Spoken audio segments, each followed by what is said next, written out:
Welcome back. As you'll notice in just a second here, I did change my hat, yes. Unfortunately, I'm lost. Uh, we'll get there, don't worry. Boom. There we go. Boom. Welcome to Cerberus, friends. It's time to talk about bad guys. Shortly, we're going to talk about bad guys. So, let's keep moving with world creation. So, yeah. And if you're wondering why do I need to do all these things, because it's players with a spaceship. At some point, they're gonna just want to go anywhere they friggin' want to. It's the whole point of a sandbox is I'm not gonna stop them if they want to steal their ship and go to random places and become mercenaries. It's not the point of the campaign, but it could happen. I think it's probably happened in the past, right? You know, you have a false flag ship, a privateers, and they go to different places, they do missions for you, and then at some point they stop obeying your orders and go for the money. Um, I think the anime Eureka 7, Gecko State kind of did that. It's a lot more complex than that, but I've slightly. If the players go off in that direction, I'm going to probably use Gecko State as a baseline for that.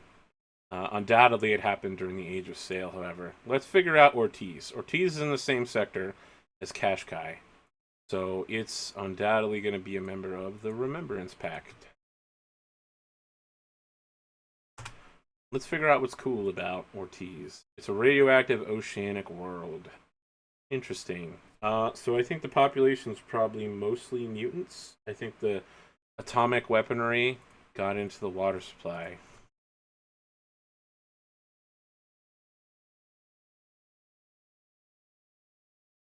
I think it's like Waterworld, where land is rare and controlled by high tech, and by that I mean probably tech level 3 or 4, untouched humans. The seas are controlled by TL2, 1 and 2, pirate, raider, mutant human fleets. Ancient atomic weaponry can still be found in underwater bunkers. Yeah, I think this is a planet where drinking the water is going to mess you up. There's only one major island, spaceport, floating. There's undersea ships. Oh, this could be cool. Yeah, and prospecting on this planet is not prospecting for like minerals, it's prospecting for actual metals of like underwater cities. Yeah, I think probably the water level rose.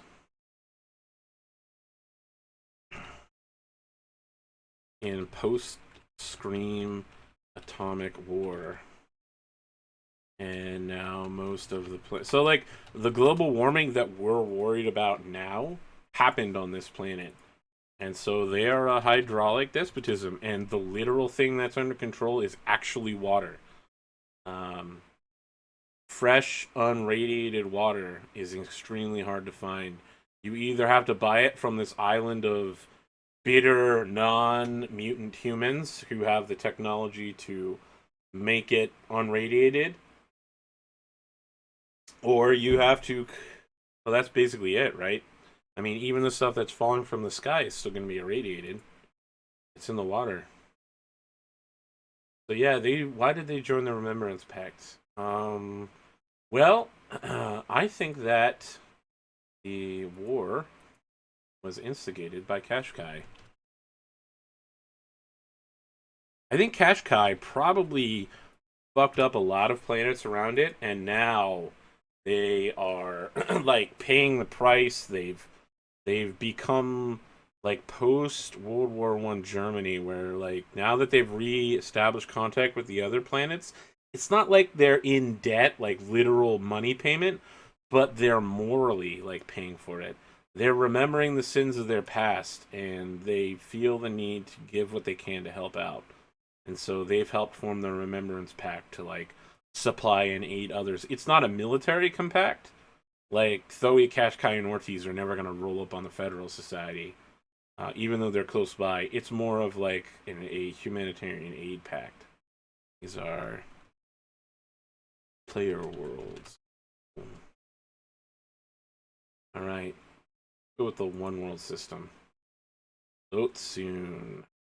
Free tech cultists with free geology. Oh man, got it. I think this is an inside out world. Like, imagine a world where it's shaped like an apple core. I like that. So it's like up here, like at the poles, it's got a lot, and then like there's the center part, and then like this, but somehow with this alien technology, it's still working. So it's the apple-shaped planet.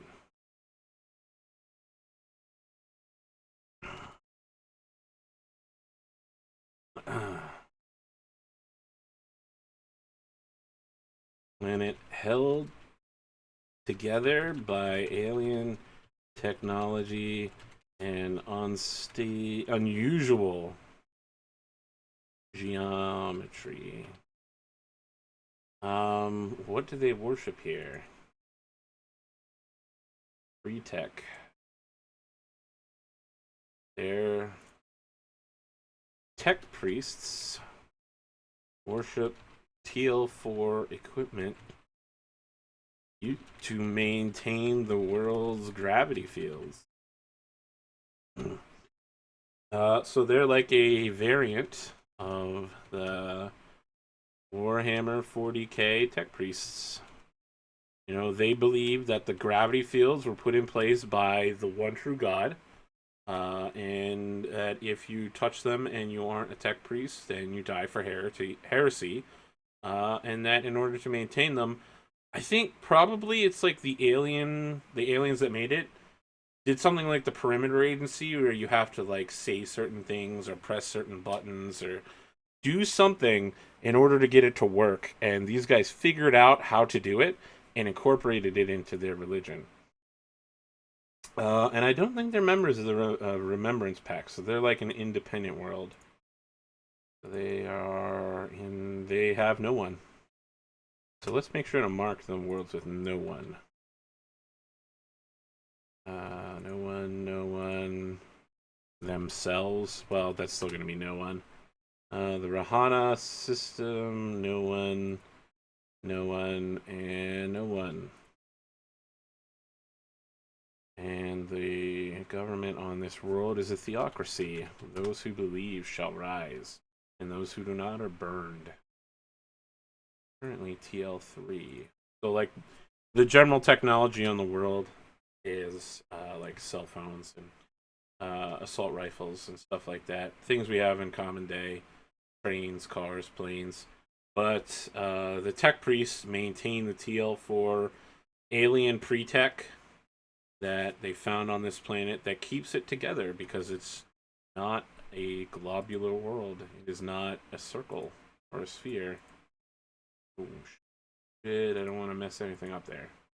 Okay, let's figure out what is in Irasali. It's a 3-world system that has a civil war and a pilgrimage site, heavy industry, and a psionics academy, a local speciality, and a fear of psionics. So this system is probably also independent and doesn't really like itself. You know what I think would be cool is if the Haldus and Faraj planets use Michalakopolis as like their battleground, right? So these two worlds like have agreed to hold a war on Mihapalos, which is abandoned. Okay, so it's a formerly abandoned world now used as a battleground for the rest of the system. Those living here are caught between two worlds, literally. That's super long though. Formerly abandoned world. And we're going to put the rest of that in its history. What's its local specialty? I think there's probably something pre-tech here. So there's a. All right, we've got a archive. We've got a perimeter agency. We've got, uh, yeah, 2 of the planets are Tech 3. I know.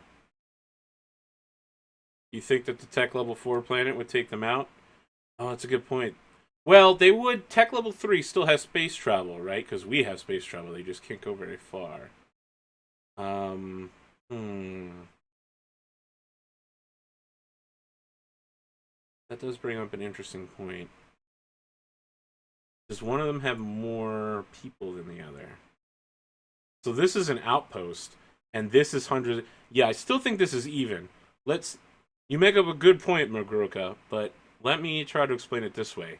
There are a small, several hundred people living on Haldis, right? They worship psionics. No, not worships. They are psionics because it's a psionics academy. They also have heavy industry. So imagine a planet where it's a frozen death world, and they can still travel to space. They don't have ships until recently, not until they were discovered by the Federal Society. They had the minerals, they had the industry to support it, but they never had the technological blueprints. Right? They didn't know how to make spike drives. Now they do, and so they do. Uh, on the other hand, Psi guys came from the planets that hate Psis. Interesting. Oh, that's really good, actually. Yeah, I think that's even better, right? So Faraj, they hate psionics there. The Farajans have developed space travel, basic space travel, like our space travel. Like they've gotten the Mars mission going. The Mars mission is to the planet Haldis, and what happens is the psionics, using their powers of telepathy and convincing people, they managed to get a bunch of psionics on the Haldis mission, the mission to Mars. And when it lands, they basically are like, "Oh, by the way, fuck you, we're all psionics and we're taking over this base." So here's this frozen world. It supports microbial life. Again, it's exactly like Mars to us. Um, they're mining all these rare earth minerals. They have psychics, and they shoot down any other incoming spaceships from Faraj. And so rather than attack Haldis, right? This is a very important planet, Haldis. Haldis is super important because it's got the only stuff that can get the minerals to support spike drive creation. So the Haldisians and the Farajans agreed to use the abandoned planet of Mihakopolis as like a battleground. The whole planet, bam, is a battleground. So, yep. But what is here that people need? What is the pilgrimage site? We have religion, we have culture, we have political. What are we missing? We've got science through the psionic academies all over the place. A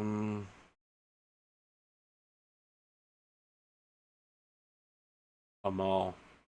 Yeah. It is the site of commerce. It is like a pilgrimage site. It is the biggest marketplace. Now abandoned. Used as an outpost. So imagine pre-Scream, before everything blows up.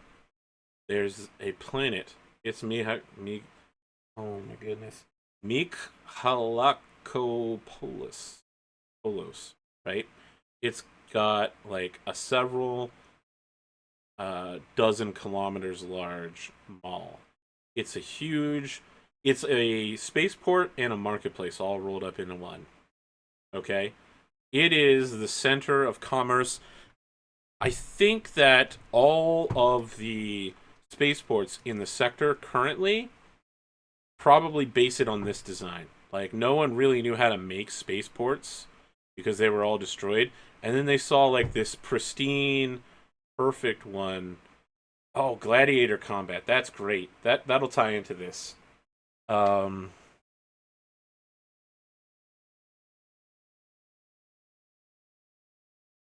Perfect. All right. So imagine this really advanced, like a really advanced naval port now. Imagine that all naval ports were destroyed, and then someone came across, like, I don't know, what's a good naval port nowadays? Newport News, maybe the Maryland shipyards, the Navy yards there, and they were like, "Wow, this is a really well-designed system. We're all going to use this." So, oh god, I'm just going to call it Mika. Yeah, the planet Mika.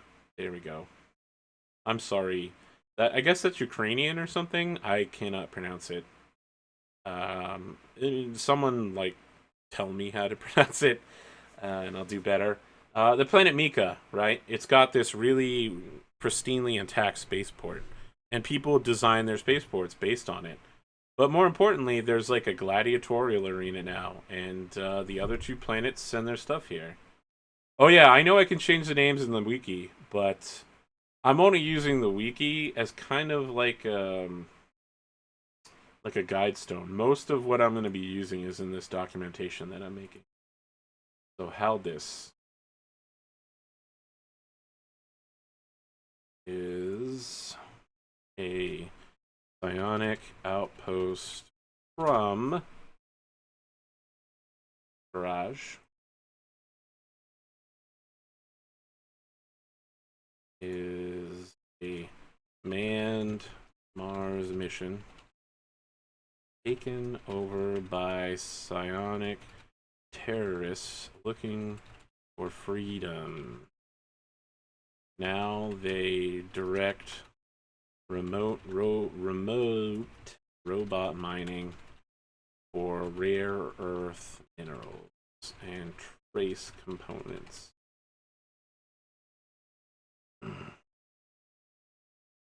And their government is probably a psi. No. Oh, yeah, we can call it a psiocracy? No, it's a meritocracy. The more powerful you are as a psi, the higher ranking you are in the government. That might not work. Like, a meritocracy might not work as a well, I suppose you could argue that. I don't know that we've ever had an actual meritocracy, but a psiocracy would be held in place by literal force power. Like, you don't agree with the leader, he sets your brain on fire. I think it's that simple. They're probably led by some sort of like like really strong terrorist leader, like Osama bin Laden of psionics. People, and I know Americans and others aren't going to like this, but on his followers really respected him to some point. He came off as a very influential leader, just like Adolf Hitler. Again, I know I'm listing bad guys, but remember that these are terrorists. They're separatists. All right, Farage. Their local specialty is something. We'll figure that out. They hate size, and they're TL3. So they have an agreement with Haldis to settle their differences on Mika. So I think they both have basically realized, like, if you attack on Farage, it's too heavily defended for Farage to attack Haldis without there being problems. And Haldis can't take Farage, right? It's a huge planet. It's got hundreds of thousands of people. There's like 200 psychics. They'd have to leave Haldis in order to come back, and they already know that's a shitstorm. They've agreed to settle their differences on Mika. And just whenever whenever somebody wants to have a problem, rather than deprive one side of oxygen or, have a space combat, they just settle it there. It's a very strange form of governance, but it's the only thing both sides could agree on without using, like Maltech or something to murder everyone. So It's a pressure valve. Yeah, it's a pressure valve. They let off steam by fighting there. Yeah, their local specialty is probably warfare. Yeah, I like this thing you're bringing up, this point about terrorism. I think that their specialty is probably like psychological warfare. They've spent hundreds of years,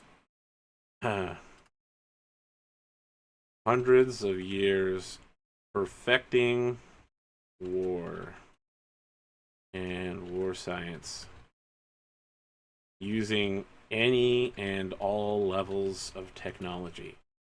So they're currently only at tech level 3, right? But they remember being at tech level 4 and tech level 5. They remember when there was pre-screen technology. They have video of it. They have books on it. They have reports about it. And they've spent hundreds of years developing simulations for that one moment that they can get back into space and develop spike drives. Oh, there doesn't need to be propaganda versus the size. That happened. They Mogroka, they blame the Scream on psionics because it was their fault. The psionics killed everybody. The Scream was particularly bad here. Former government was all psionics, and it collapsed into tribal warfare. A anti-psionic messiah figure reunited the world using violence via simulation. So, like, imagine a leader who was like, yes, we will kill all the Psis. One day we will rise back into space, manifest destiny. The system belongs to us. We just have to get to Haldus. We know that there's resources there. If we develop a space program, if we take things step by step and get into space and we can just get to Haldus, we have the blueprints, we have the technology, we just need the minerals. And once we have that, we're going to need to fight our way across the rest of the worlds. Who knows what else is out there. Yes, he is the new anti-psionic Hitler. Fantastic. And this guy lived like maybe 200 years ago. And what happened is now they spend their whole lives running simulations, whether it's paintball guns or military training. Like all the video games are all like violent on the planet, and probably like virtual reality. Like 1990s at Disney World virtual reality, where you like wear headsets and you have some sort of laser gun and you shoot and yeah. So they spend a lot of time prepping the populace. It's like a post World War II America where there's lots of military stuff, but not a lot to do with it. They know that if they could just get one spike drive, they can take over all the other places in the sector. Now, this system is basically ignored by everybody else because they're fucking crazy. The psionics here are all super militant and murdery. The planet is full of space Nazis. And Mika, well, it's nice to take pictures of that spaceport from space, but there's also a war going on between the crazy space Nazis and the evil space psychic terrorists. So, like maybe the Powers Institute might stop by and try to recruit the psionics, and they're like, nope, fuck off. We've got our own government. We hate you guys. Yeah, so this system is like a horrible powder keg ready to explode. Alright, perhaps the group will do a job for them to give them a spike drive to study. Excellent. That is a mission. That just became a possible mission. So, let me find my missions document. That's not right. Oop. Nope, that's wrong. Alright, mission idea. Here's mission 1. Number 1. Oops, that was wrong. Boom. Okay, so let's say short description We have we have participants, and participants here are Planet Mika, Planet Space Nazis, which is called Faraj Haldis, Planet Mika, Faraj Haldis, and the mission is mission parameters is object is spike drive.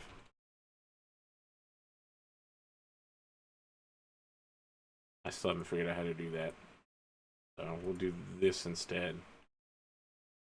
Object spike drive. Objective: one of the two warring planets hits it for study, and the outcome is one of those planets is determined by the players to be more worthy of Federal Society aid. And so, in this way, the players literally shape the course of history. They make a change for these planets. They are being sent undercover to like research these two planets and their war and be like, which one of these groups is going to be a better ally for us. And the one that is, you're going to drop off a spike drive for them to study, and we're going to get them into space, and we're going to make them full members of the Federal Society. So, I mean, their job is like multifold, right? It's not just determining who's more worthy and giving them a spike drive. They also have to like start high-level government talks and be like, listen, we're actually secret envoys from the Federal Society, and we want you to join us. Yeah, this could be a nice multi-stage mission with multiple outcomes and multiple ways of completing it. That's a really cool idea, Magroka, and I apologize for literally running away with it and making it something slightly different. But that is the end of world creation. So it's time to do factions. I'm going to go with the factions we have now. And let's make sure I've got all the correct numbers here. 26, 2456, and 304. 204, 205, 206, and 304. Racina Outreach is located in 207. Powers Institute is located in 708. The Exchange of Light is located in Dawson. Quarantine Exchange Consulate is located in 306.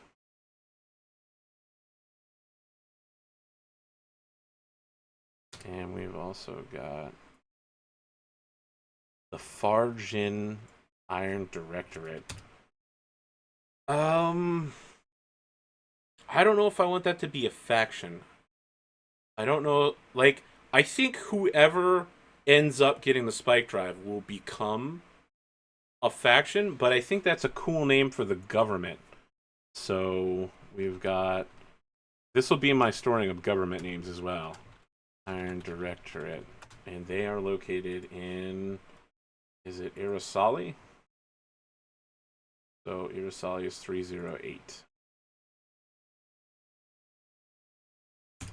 But they aren't going to go over here. So what we still have is Confederation of Coalition Systems and Remembrance Pack. I think that's going to be all the stuff. So let's make sure we get the Coalition Worlds. One of these is not going to be a Coalition world because it's the Pirate Planet. And the Pirate Planet is... not Suratama. It's Meira, right? Meira. Yep. Meira is at the edge of the system. An asteroid. So They have 8, 7, 106, 107. 0008, 7, 106, 107. Oops. I gotta put commas or it's gonna...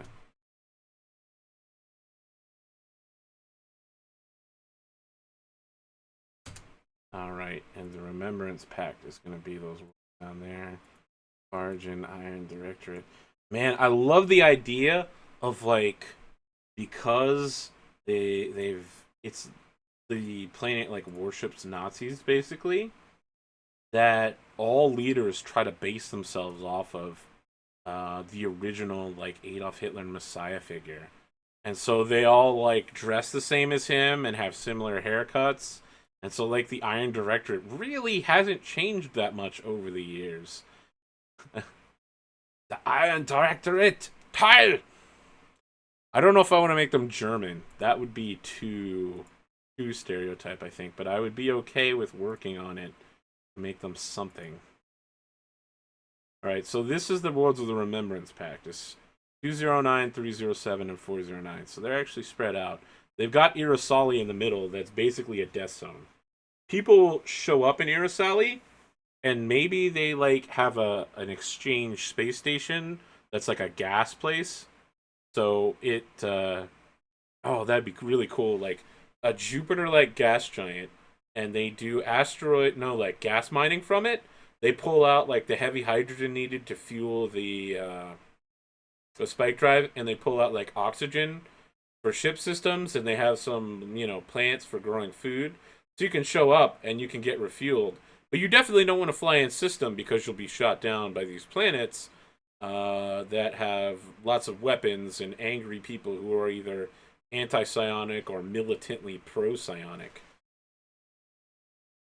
Oh, so that's really cool. Remember the broken spaceport on the planet Mika? That's probably where people go to do trading with the other two planets. Like, they show up there and they bring stuff, and like while these people are warring on the planet, their merchant ships like travel there and are like, oh cool, I see you've got something we can't get from here. I'll pay you lots of money for it. Yeah, so Mika is also like a trade planet for them. Let's remember this. 307, 409, 209. 307. That doesn't sound right. 409, 209. Let me just make sure. Nope, that's right. Okay. All right. So we've got the major governments. Let's move this one down.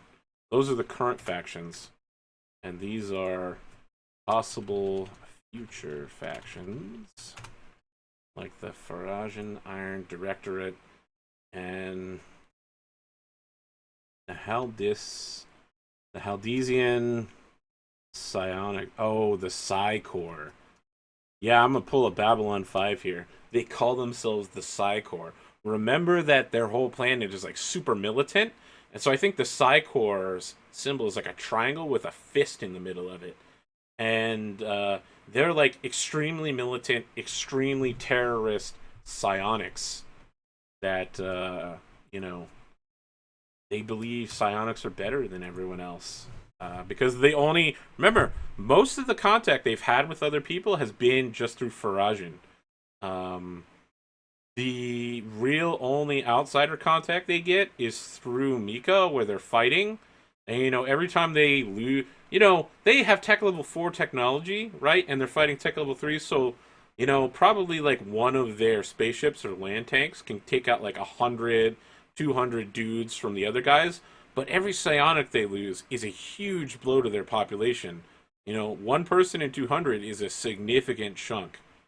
So, yeah, I don't know where I'm going with that, but I think that they don't trust outsiders very much, and they use mostly like telepaths to do their mercantilism to get the best deals because they just read people's minds and like directly, they're literally like smuggling there would be impossible, right? Because they would be like, oh man, I'm gonna smuggle this cat to the Farajan. And the psionic dude shows up and he's like, I know you're smuggling cats to the Farajan, you're under arrest. Yeah. Okay. I think that we've got all the stuff over here. So it's time to do the faction turn. Let me mark down the time because this is going to be slightly different. So it's 2:50:00. Welcome to the Deep Black GM turn 1.